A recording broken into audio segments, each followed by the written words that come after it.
এক সাহাবী খাবার খাচ্ছিলেন। হঠাৎ এক ফকির দরজায় এসে বলল, আল্লাহর নামে কিছু খাওয়ান ভাই। লোকটি বিরক্ত হয়ে বলল, যাও যাও, এখন সময় নেই গু।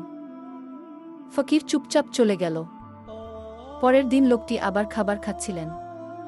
হঠাৎ এক ফেরেশতা মানুষের রূপে এসে বলল, আমাকে কিছু খাওয়াবেন? লোকটি এবার খাবার এগিয়ে দিলেন।